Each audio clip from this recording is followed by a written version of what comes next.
પધારવાનું કારણ શું છે? જય સોમનાથ, જય માનદાતા મિત્રો। આજે સોમનાથની પાવન ધરતી ઉપર જ્યાં પહેલું દ્વાદશ જ્યોતિર્લિંગમાંથી સોમનાથ મહાદેવનું જ્યોતિર્લિંગ છે, એવી ભૂમિમાં સમસ્ત કોળી સમાજ દ્વારા આયોજિત શ્રીમદ ભાગવત કથામાં 7 દિવસ સુધી જે રસપાન કર્યું છે, એના દ્વારા ન કેવળ કોળી સમાજ પરંતુ સોમનાથમાં વસતા તમામ સમગ્ર સમાજના ભાઈ બહેનો ખૂબ આગળ વધે અને વિશેષતઃ કોળી સમાજ ખૂબ વિશાળ સંખ્યામાં અહીંયા વિરાજે છે। ત્યારે હું એવી મનોમન સોમનાથ દાદાને અને માનદાતા મહારાજને વીર વેગડા ભીલને પ્રાર્થના કરું કે આ વિસ્તારમાં કોળી સમાજ હંમેશા સંગઠિત રહે, શિક્ષિત બને, ખૂબ જાગૃત બને અને ખોટી અંધશ્રદ્ધાઓને કુરિવાજોમાંથી બહાર આવે અને વ્યસનમાંથી પણ બહાર આવે। આ સમાજનું ગુજરાતમાં સૌથી મોટું જંગી વોટિંગ પાવર છે।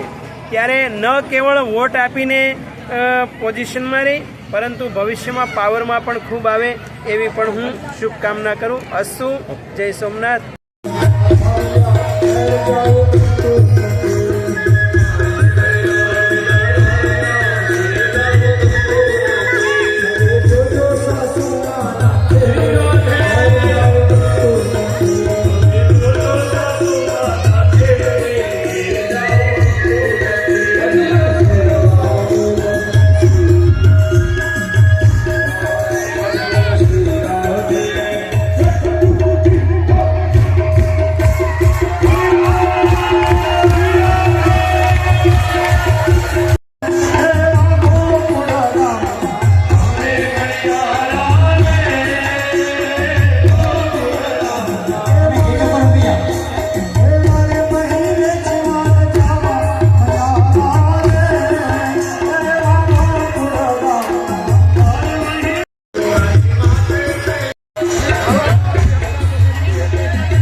જવાનું નથી આ તકે નમ્ર વિનંતી।